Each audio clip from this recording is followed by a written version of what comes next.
class.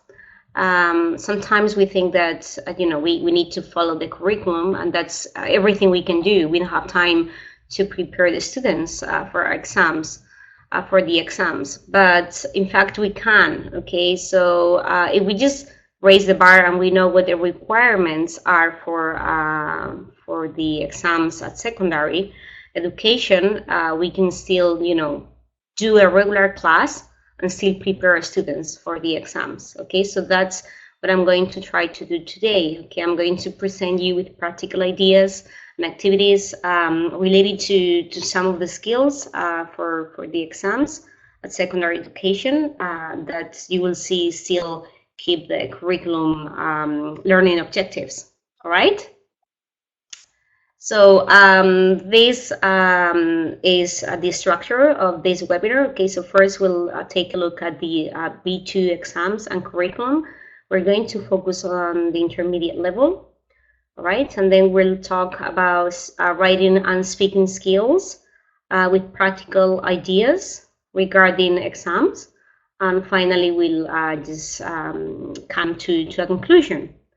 All right, so I would say well, this is love story, and exams love the curriculum. Why would I say that? Okay, well, if we look at the learning objectives designed by the Spanish curriculum, okay, or any other English curriculum, because these are very general, okay, I would say these are loved by the exams, okay. So I see some people, yeah, coming from Lithuania. That's good because, like I was saying, this is very general, all right? And these learning objectives could apply to any English class. So could you please type in your chat box what you think the missing words are? So for example, one learning objective designed for to learn a foreign language could be intercultural. Number 1, could anybody guess what the missing word is? What do you think it is? It's a learning objective. The students should be able to acquire. Anybody? Intercultural, what would you say it is? I know you know. Or if you don't know number 1, maybe you know some other numbers, maybe 4, maybe 5, 2. If you know competence, very good, intercultural competence. Nice. Do you know any other numbers? Does anybody know any other learning objective here? Let's see. Takes a little bit of time. I know it by heart, so it's easy for me. Okay, anybody think about it? Problem solving, very nice. That would be in 4. Okay. Number 3, real world tasks. Okay, world, I think you mean, okay, digital. All right, so now you see, yeah, at first it's like, what? But now you know what I mean. Okay, very nice. So let me give you the answers. Okay, I don't want to spend too much time on this, but these are, as you can see, very general learning objectives that we could apply to any class, even if we're preparing our students for the exams.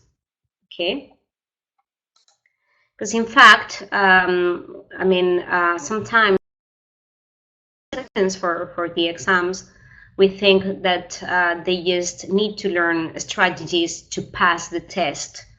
Okay, so we're teaching to test. But fortunately, lately the most common or the most well-known exams, such as PD, Cambridge, or Trinity, they're moving towards a more skills-based approach. Okay, meaning that learning a language should test those skills. I mean, when you speak a language, it's not testing that you can pass a test, but that you can do something with language. Okay. All right, so like I said, we're going to focus on writing and speaking at B2. These are two productive skills that I think are very important for our students, as well as listening and reading, of course. Okay, but I decided to focus on these two. So first, writing. Well, why writing? When we assign a writing task to our teenagers, okay, or even other ages, we can see that, I mean, we think that the students will do this perfectly because, you know, they can write in their L1, and we think that they are going to transfer those skills into their L2. And sometimes this is not the case, okay? And sometimes even they also have problems in their L1s. So writing, I think it's a little bit of a tricky skill. Okay, also because writing sometimes in books appears at the end of the unit, and we don't really pay attention to it. We prefer to do something else. We focus on grammar, vocabulary, or listening, speaking, but writing seems to be like one of those forgotten parts of the book. Okay, all right. So let me ask you some questions. This is like a poll. I'm going to ask you some questions about about the B2 exam, Cambridge exam, which is called First for Schools, and focusing on writing. All right? Easy questions, or maybe not, but just guess. Okay, first, please type your answers in the chat box. Number 1, how long is a writing paper? How long do you think or do you know it is? A, B, C, or D? What do you think? See some people typing. Okay, very good. If you don't know, that's fine. I mean, I had to check too. Okay. Here, some people are saying B, some people D. Okay. D, right. Let's see. Okay, so this is most of the people here, they are saying D. The time, but it's C. Okay, so it's 1 hour and 20 minutes. All right. So, okay, number 2. In part 2 of the exam, okay, there are 2 parts in the writing exam. The students can choose from the following text types. What do you think, or which ones do you think they are, A, B, or C? Maybe you need a little bit more time for this one.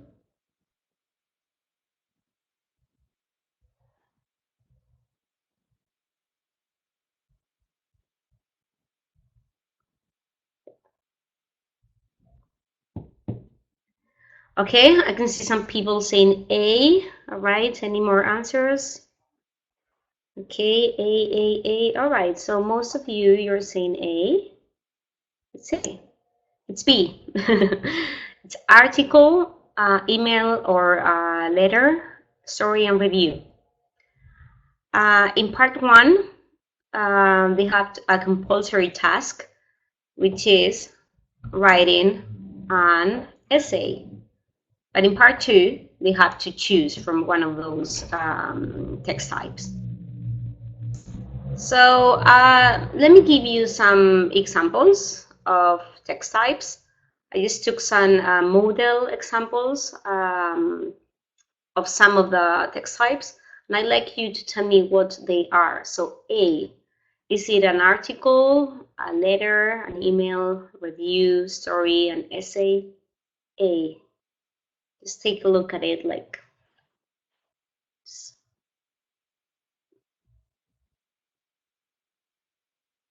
So for A, okay, some people are saying 5. Essay. Good, Maria Jose, you got it right. It's an essay. What about B?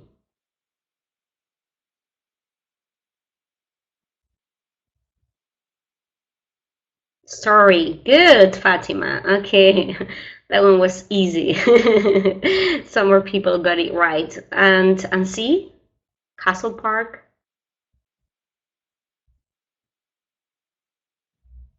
3, very good, Maria Jose again. Okay, that's a review. Okay, and we're going to focus on reviews. I think reviews are really important, and probably we don't do many reviews in class. So I think that's why I chose this to focus on reviews. Okay, so let's see what a review is. Okay, what is required for our students to do. Could you please fill in the gaps with these words? I'll give you 1 minute to read through it. A review is number 1, magazine. Very good. Fatima, good.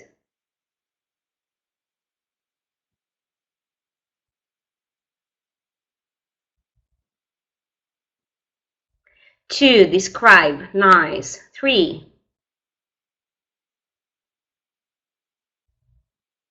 opinion. Very nice. And 4, obviously, recommendation. All right. So the idea is that the students have to describe something, okay, express their personal opinion, and give a recommendation. And that's, those would be the 3 main points, okay. This is the key answer, okay. So writing a review, we're going to focus on this. These are 2 examples that the students could find in the writing exam. On the first one, you see the students have to write a film review. Okay, this is very common. And in number 2, the students who have to write, what do you think?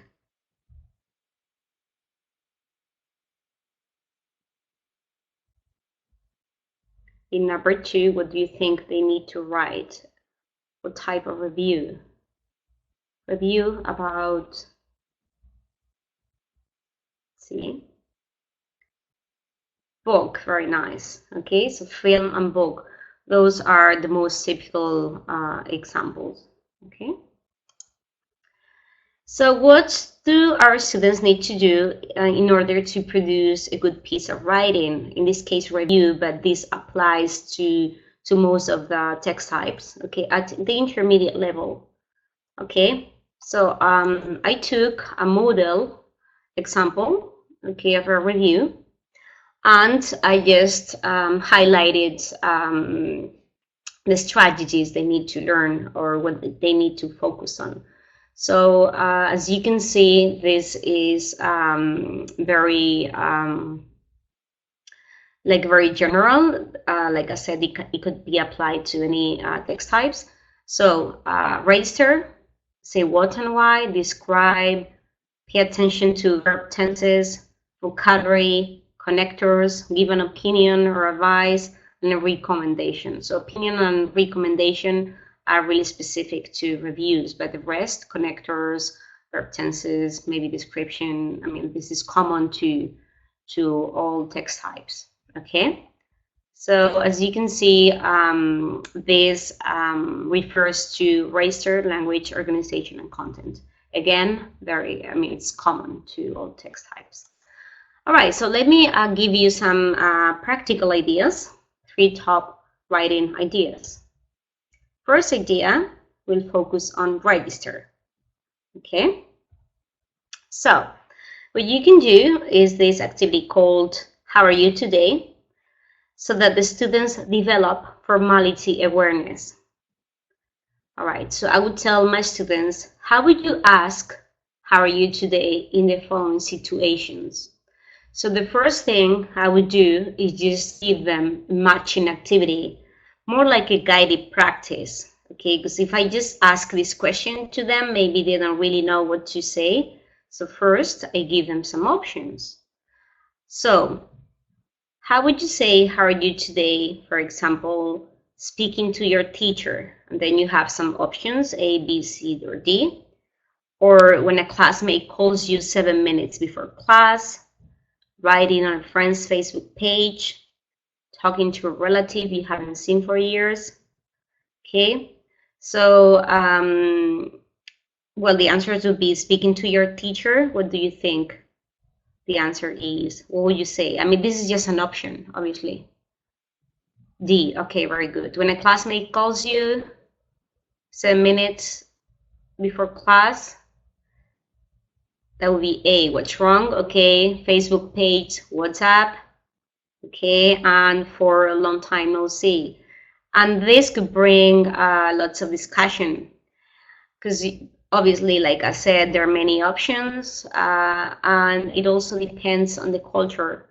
So you could, I mean, talk about cultural differences here. And I think that's important to raise this awareness in students. Okay.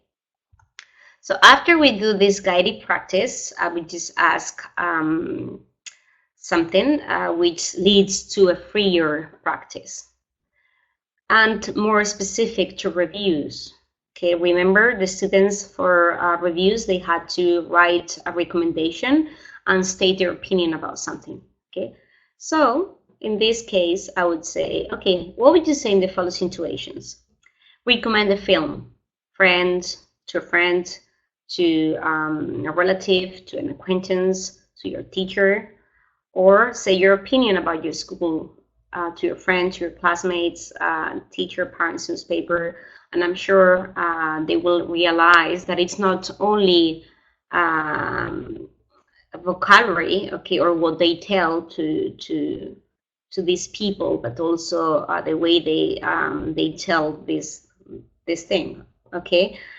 So, for example, with friends, they might use the imperative tense a little bit more, okay? And with a teacher, depending on the culture, they can call this person Mr., okay? And well, there are many things to consider here that you can discuss in class, okay? So this looks like a very simple activity that could lead to a lot of discussion and to help the students develop awareness on formality, okay? Good. Now, second tip, we said there were 3. Vocabulary. So obviously, we want our students to have a wide range of vocabulary, to have a sophisticated vocabulary when they write. Okay. So, okay, the second activity is called Upgraded. I took this example, a film review, and I decided to choose this Titanic film that I am sure you'll know, because this is the most watched film at all times, according to this website, IMDb. Okay, so what I would do is brainstorm positive and negative things they can say about the film regarding these aspects here. Okay.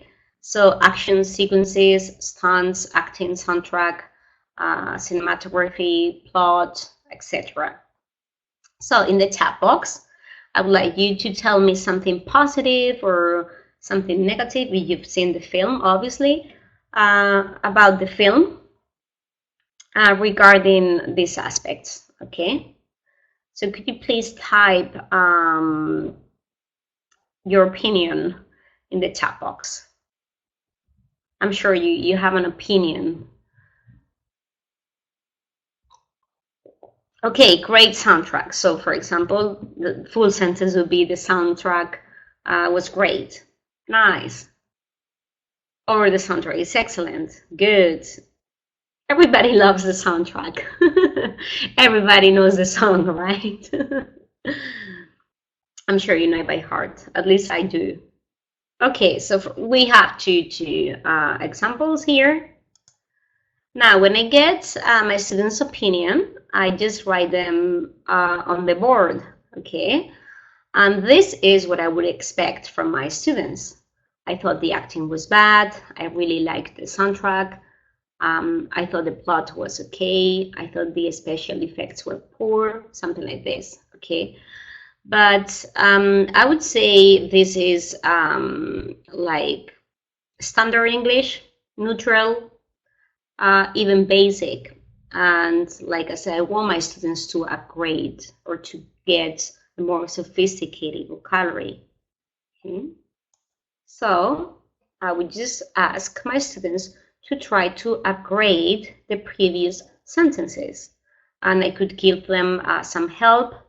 Okay, I could give them a dictionary so that they can look for synonyms, or I can just give them some tips, okay, useful language they can use.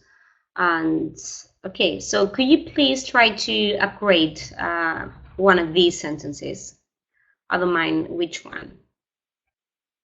So how could you upgrade, make it better, okay, a little bit more sophisticated? How would you say that?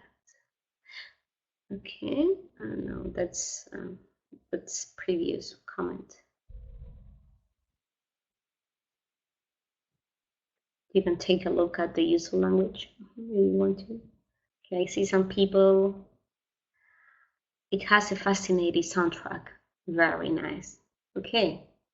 Okay. I thought the plot was mind-numbing. Okay. Good. All right. So we have some ideas here. So this is what I would get, for instance, from my students. Okay, it was not very convincing. It was absolutely fantastic. It was a bit predictable, totally inexistent. Although I think your ideas were better. Okay, nice. So now that they know how to upgrade it, well, obviously you need to practice it in class, and you can do this anytime, okay, with any vocabulary you find in your class. You can just do simple activities like this one on the left, in which students have to choose the right words. So you just give them two options. Okay. Or you can create tables and just put them on the wall, okay, or on the board. So if you're using vocabulary related to films, you can create this table here. Okay, the first one where it says language experience, taken from Google Experience book. And then this is funny because I found this on Twitter the other day, this list you can see here, words to use instead of very. So this was created by teachers. And I can see that not only me, but there are more teachers concerned about our students' vocabulary. So they have this list, and for example, instead of very noisy, the students can say deafening, okay, or very often, frequently. So this is to remind our students that there are more options. Okay. What else you can do? Well, you can play kind of like a fun game. So instead of just giving them tables, which might look a little bit boring for them, sometimes you can introduce some fun to the class with this spinning wheel, okay, that I created with this tool in classtools.net, very easy to create. And I'm going to share my screen so that you can see how it works. But what you're going to see is just a wheel. Okay, I'll spin the wheel. You'll get a sentence, like a basic or neutral sentence, and you'll have to upgrade it. Okay, so let me see if I can share my screen. Bear with me here. Okay, let's see. All right, hopefully I'll be able to do this correctly. See my screen. Full screen. Okay. Can you see my screen? Let's see. Yes. Okay. Very nice. I'm going to, like I said, spin the wheel, and you'll get a sentence that you'll have to upgrade. All right? Ready? Okay.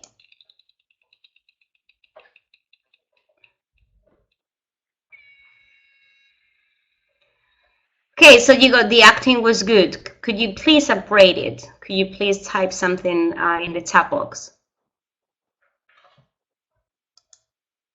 Let's see if anybody's typing. The acting was good. Okay, the actor's performance was superb. Perfect. Okay, one more.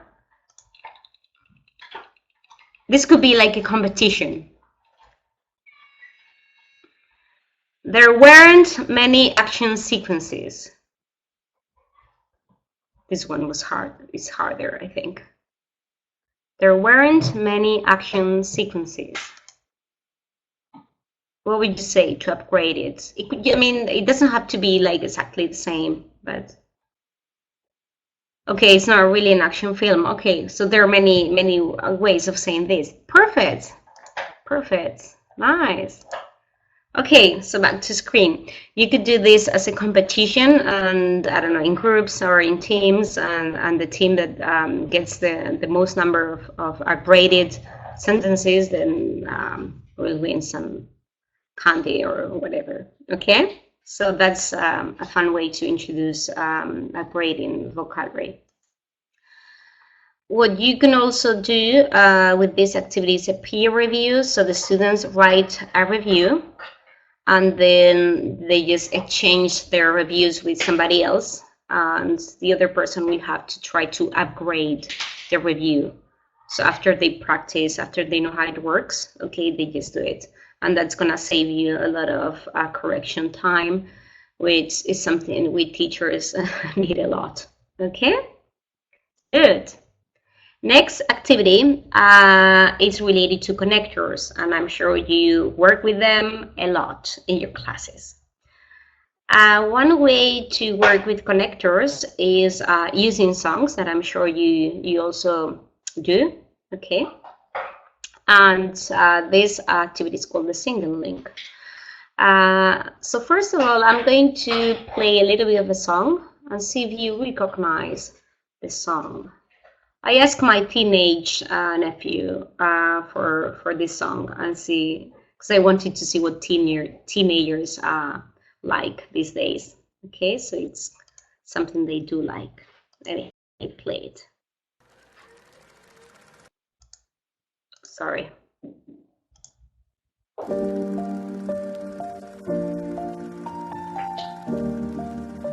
If you know the song, the title, or singer, just type it in the chat box. Very good, Fatima. 7 years, but Lucas, very good. Very good. You're in, totally in. Okay, so that's a song teenagers do like. Okay, my daughter helped me. Yeah, I had to ask my nephew too. Okay, so what I did, I just took the lyrics and I put them in a word cloud. Okay, I use a Wordle here, and so here what you can see is the big words mean that these are frequent words in the song. Okay, and so if you take a look at the words, like big words, could you predict the content? Could you think, I mean, could you tell me what it is about? Or if you know, just share with us. So do you know what the song is about?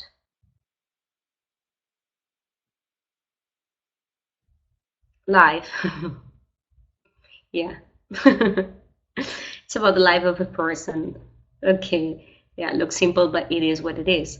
Okay, life and getting older. Good. So the passing of time, which is kind of classic, right? I remember reading some literature when I was in high school, the passing of time. That was a topic that writers really liked. Okay, so it's somebody who's explaining what his life was like when he was younger, and then he imagines his future self. Good, very nice. Okay, so let's go back to linkers and connectors. Something you can easily do is just take one of the paragraphs, okay, and just put them in different order and tell your students to unjumble the sentences. Okay, so in this case, the answer, let's see if I remember, I think it's CBDA, right? When they do this activity, the students will be aware of the connection between the ideas. Okay, and I think it's very simple, but this is going to help them a lot. Okay, to see the connection between ideas and which one goes first. Then second, I think you could do with songs, okay, or with linkers. Ask them about the topic sentence. Okay, this is another paragraph. This is correct. Okay, it's not in, I mean, it is in order. Okay, and asking for the topic sentence, that's going to help your students to understand what the paragraph is about. So what the main idea is. Okay, so in this case is that it's I only see my goals, I don't believe in failure. Normally topic sentence is the first one, okay, where they give you the main idea, and that's, like I said, it's going to help the students to follow the content. And the third thing you could do is with another paragraph, you tell your students to identify the connectors. Okay, in this case we only have two, so and. Then what's the link between the ideas? Okay, so in this case, so means consequence and means addition. So that's also something they need to work on, and then maybe find other synonyms for these connectors. What this shows me too is that if you look at any writing or any song, is that connectors are used, okay, but we shouldn't go overboard. Sometimes when we teach linkers and connectors to our students, they start using them a lot, okay, and they use one connector in every other sentence, and that's not the idea, okay. So we need to make sure our students understand this too. Okay. Nice. Again, something a little bit more fun to do with linkers is to get your students in groups. Okay. And each student is going to interpret one paragraph and draw a simple comic. So I did this myself. I took the first paragraph. I can't draw. I'm terrible at drawing, okay, but I just tried it and I had a lot of fun.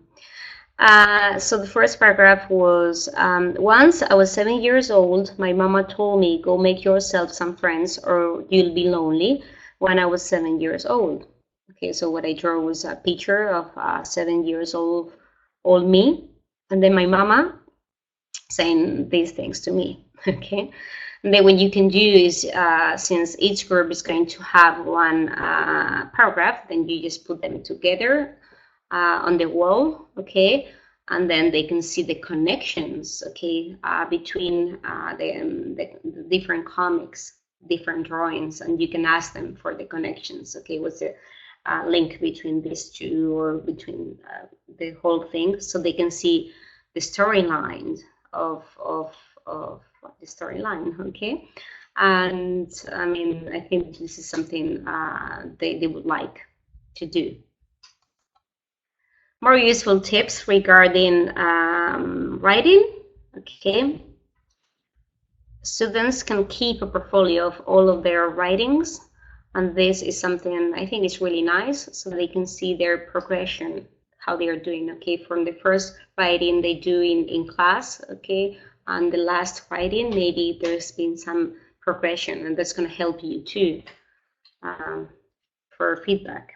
When you give feedback, you can obviously, we normally tend to give them marks and grades, but I think it's also very important that we give them some comments, okay, like really effective comments. For example, I like the way you connect ideas, for instance, so being really specific. You can also use checklists that the students can answer for them to self-assess what they did, all right? So for example, have you revised your spelling and punctuation? Are your ideas logically connected? Okay, so they would say yes or no. That way it's good for them to see what they did. Also, I would just try to ask them, okay, explain how you did it. Give me some examples. Okay. It's important to use models and templates. Models which tell you strategies they can use, and templates, for instance, with this one, taken from Batira, the book Performance. You can see that the students have like a little tip next to the paragraph, so the students would know what they need to write on each paragraph. Okay, so for the first one, you need to write an interaction. For the second one, you need to write whatever, with some reminders for them. Okay, I will also try to make it real and analyze real examples. Reviews are everywhere nowadays. It's not just an exam task.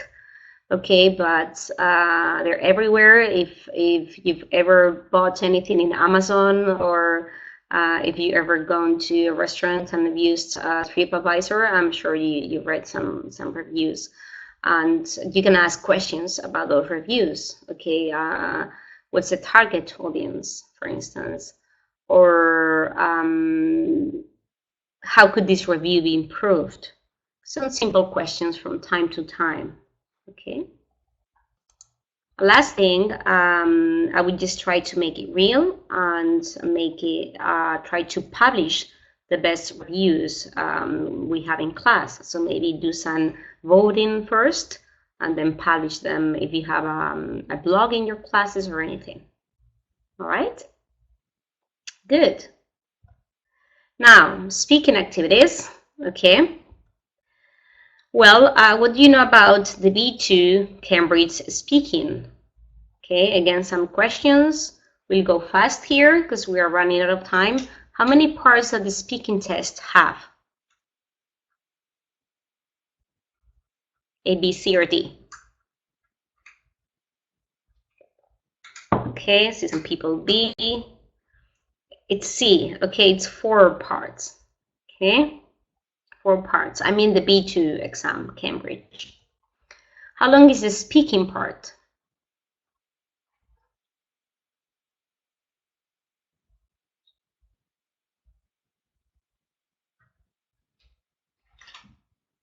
Oh, sorry. 13 minutes. Okay, 14 minutes. All right. In part 2, the students need to describe 2 pictures, okay, and they have to compare them. Do they also need to give their opinion? True or false? What do you think? True. Good. They need to give their opinion. Okay, so in part 2, describing pictures, this is what we're going to focus on. Okay, in part 2, candidates speak for, see if you can fill in the gaps. 1 minute, good. Number 2, comment, nice. Number 3,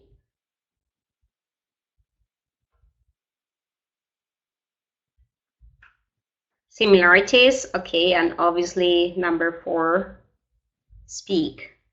All right, so students have to speak for a minute without interruption. They have to compare the pictures. They have to give their opinion. Okay, they have to answer a question and then give an opinion about the other candidates' pictures. Okay, and that's it. Okay, so ideas for, these are some examples of the speaking task. They have 2 pictures related to a topic, and they have to compare them and answer a question. All right, I'm sure you're familiar with this. It's similar for the adults too. Okay, so what do the students need to do? In this case, remember, is speaking. We need to focus on fluency. That's something new. Okay, fluency, discourse, again, organizing ideas, language, again, important, complex language and everything. Compare and contrast, and give an opinion. Again, this is specific to this part. Okay, ideas for speaking. We're going to focus on fluency and discourse. All right, Speak for a minute without any interruption, linking words, etc. Okay, the first activity is called the word grab. Okay, so these ideas, I just took them from the course book. First, they do a warm-up and they talk about music, because as you can see, the topic is music here. Then they describe the pictures. Okay, they answer some questions about the pictures. They brainstorm vocabulary, all right, related to the pictures, and then they brainstorm things they can compare. So it's a little bit preparing for the activity. Okay. After they do the actual word grab activity. Okay, so you play a recording in which there is someone doing the task, comparing the two pictures, and what they have to do, okay, they have these sentences that the speaker is saying in order to organize their discourse. So, for example, to begin with, as you say, another differences, etc. So instead of just, taking those sentences, what I would do is just copy those sentences in small pieces of paper. I have my students in groups. The students just spread out those little pieces of papers on the table. You play the recording, and then when the students hear one of these sentences, they just grab it. Okay, but they have to go fast because this is a competition.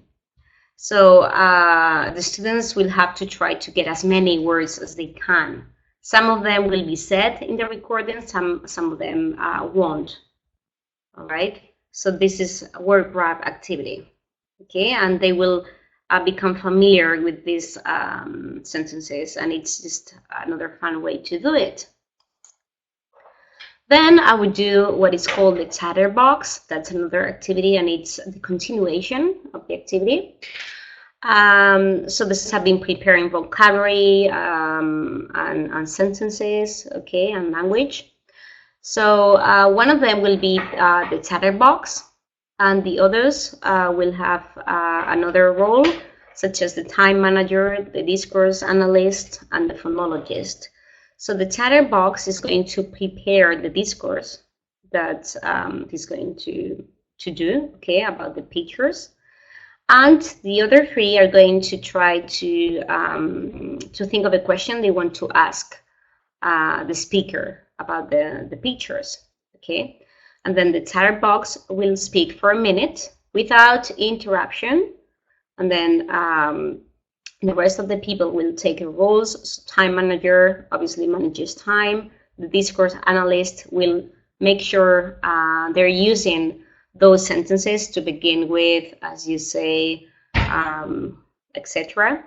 The phonologist will make sure, will take care of pronunciation, pauses, etc. Okay, so more like fluency issues. All right. If you consider, well, they've already seen these two pictures too much, okay, you could give them similar pictures. These are pictures related to performing arts, and that could, also be useful for them. Also, what you can do, you can tell the time manager, who's only just managing time, to record the speaker, okay, for that minute, and that would give you, they can share the recording with you after, or they can listen to themselves and self-assess, okay, so that's something they can keep, and I think it's important that they do this, they analyze themselves, okay, and see what they did. Okay. Second tip would be focusing on language, vocabulary and functional language. Okay, if you want to work with vocabulary, okay, these again, I took them from a course book. They can do a warm-up. You can say this is about gadgets and technology, and then a word guessing game. Why? Because when the students have to speak for a minute, they need to know or to learn strategies on how to remember words or try to describe them without saying its name. Sometimes, you don't remember words and you need to find some ways to say what it is. Okay, so some ideas are just classic games we all know, such as Hangman or Taboo or Pictionary. You can play in class, and they're very useful for, to learn this strategy. Okay. And then you could just focus a little bit more on technology and gadgets. So topic-related vocabulary. So if you give them the pictures, they can just you can just brainstorm vocabulary. But what you can also do is either the alphabet game, okay, or there are many things you can do, but the alphabet games, you just give them a letter of the alphabet and they have to try to come up with as many words as they can related to technology. So if I give you the letter C, all right, so you can give me, I don't know, computer and maybe more, okay, but that would be, so the alphabet game, or then you give them B and then you give me X or whatever, okay? And this is a game I used to play when I was little, so it's classic. And then 5 seconds. Okay, ELTPix is a web page in which you can use pictures without any copyright problems. Okay, so they have albums of pictures, and if you go to technology, you can just select those pictures and show them to your students. And you show one picture, and the students have 5 seconds to say what it is. Then another picture. 5 seconds, another picture, 5 seconds. So they will be seeing several pictures, okay? And they just write the names of those gadgets, okay, technology or electronic devices. If they don't know something, okay, if they don't remember any name, they just they can write it in their native language, for instance, and then they will ask other people, okay, in the class, to tell them what it is by using description or guessing games. Okay, it is something you use for, okay, so that would just help them to practice this game. Okay, then I would just focus on language. Okay, so we've got with vocabulary and then language, and I would just do this activity, my tech life, and I can give them the script of someone doing the task, so comparing the pictures. Okay, then I will just ask them to give me examples from the script, which exemplify this functional language. So for instance, I would just say, okay, could you give me some examples in which the speaker is speculating? Okay, so in this case, I'm just giving you the answers. I presume, or might not, right? Or could you give me an example of someone? Sorry, could you give me an example when the person is saying what is similar? Okay, so both pictures show, etc. So this will be just more like guided practice. And then moving towards freer practice, my tech life, remember, that was the name of the activity. I would just tell them to collect pictures of themselves around technology, okay, maybe for a week, and bring them to class. So these are some examples of myself around technology. In one, I'm just giving a talk. So I'm using a projector, a computer, PowerPoint. And then the second one is on a webinar, such as this one. Okay. Then I will just give some tags to half of the class. Okay. And these students would just select 2 of those pictures. So if I have like 10 pictures, I brought 10 pictures to class, I get speculating. Okay. And then I select 2 pictures. And then the other half are the ones approaching us, the ones with the tags, okay, and they will have to do whatever the tag says. So if I have the tag speculating and then Annabelle, you approach Okay, and then you have to speculate about my 2 pictures, and you have a limited time to do this. Okay, so you can say, I think in the first picture, maybe you're doing this, or okay. And then while you're speaking, Annabelle, I would just make sure that you're doing the task, that you're using speculating language. Okay, you're not doing anything else. You're speculating, like we saw in the previous activity. And after, I can explain what they are, because obviously these are my pictures. These are personal, and when you use personal pictures, there's always story behind it. So that creates a lot of language. I will always have something to say about them. Okay, and teenagers love to share their pictures. Okay, and then that other half. So we just try to find somebody else with a different tag, talk about this person's pictures, do something different, so more language. Okay. More useful tips for speaking activities. I think it's important if you have a picture file in your computer, easy to share with your students, or that you can use easily in your classes, and you can show it to your students from time to time, and they can compare. Like we did with writing, I think we should provide them a model. Okay. There are many models online. If you look for the B2 exam, speaking, whatever, you'll have people or teenagers doing the task. Okay, so you can tell your students to analyze it and criticize it.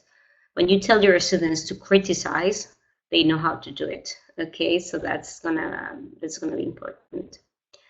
You can make it relevant for them and maybe create an activity around technology. They love Instagram, so maybe you can find something. There are some ideas online, or if you need an idea around Instagram, I can give you some if you email me or something. Okay.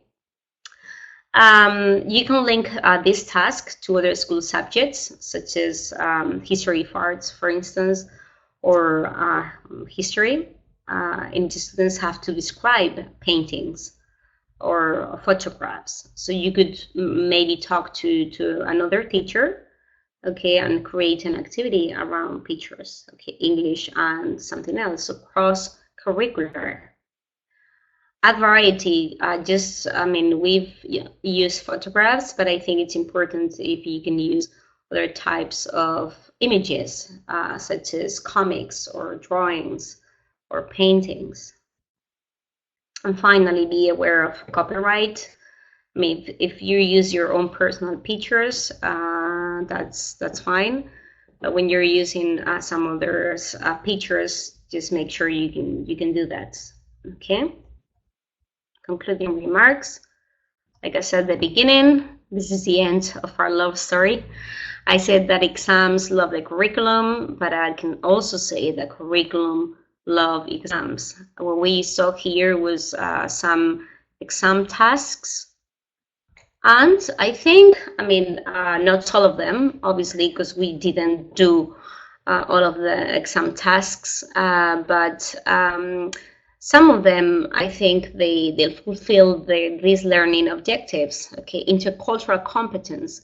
Well, for instance, when we did the first activity on register, how are you today? Remember, that was an opportunity to talk about cultural differences, and that was a way to become aware of other cultures, for instance. Or in number 4, creativity. Well, with the song and drawing comics. Okay, so if you take a look at these learning objectives, I'm sure you can find examples of some of the tasks, exam tasks that we just did.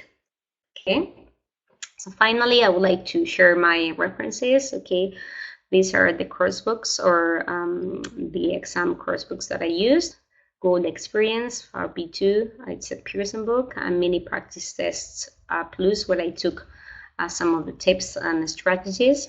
Okay, also Pearson. A handbook created by Cambridge, and then these are the links, the tools or web pages that I looked into. And here you've got 3 web pages that you can use around images. And like I said, these don't have any legal issues around copyright. You obviously have to give credit to the author, but you can use them. Okay. And finally, thank you for, I'm sorry, the webinar was supposed to be 45 minutes. I took some of your time. I'm really sorry, but I wanted really to share these ideas with you. This is my email address. Like I said, you can email me and ask for more ideas or whatever comments, suggestions. And then that's my Twitter account, okay, Merino, and then dash Helen. And our blog that we have we write one blog post every week in the teacher training department, Pearson, and so we normally share ideas or things related to English. Okay, and yeah, I don't know if you have, yeah, I see Michael is answering some questions. I don't know if you have any questions. If you don't, I would just like to thank you for being with me on a Wednesday evening. Any other webinar about B1? Well, we don't have any in mind, but I'll take notes. Take a note. Okay, maybe B1 webinar. That could be a nice topic for. And see, well, we have a talk, okay, and a nice talk around C1. But yeah, C is a very important level too. So yeah, I can take a note about them, and maybe we can have a future webinar. I don't know if I have any questions.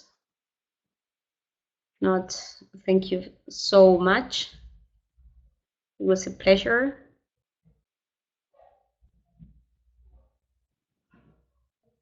No more questions? Okay. Well, like I said, have a nice evening, and I hope you enjoyed the webinar. Okay. I see some people typing. Is when. Okay. Thank you, everyone. Thank you.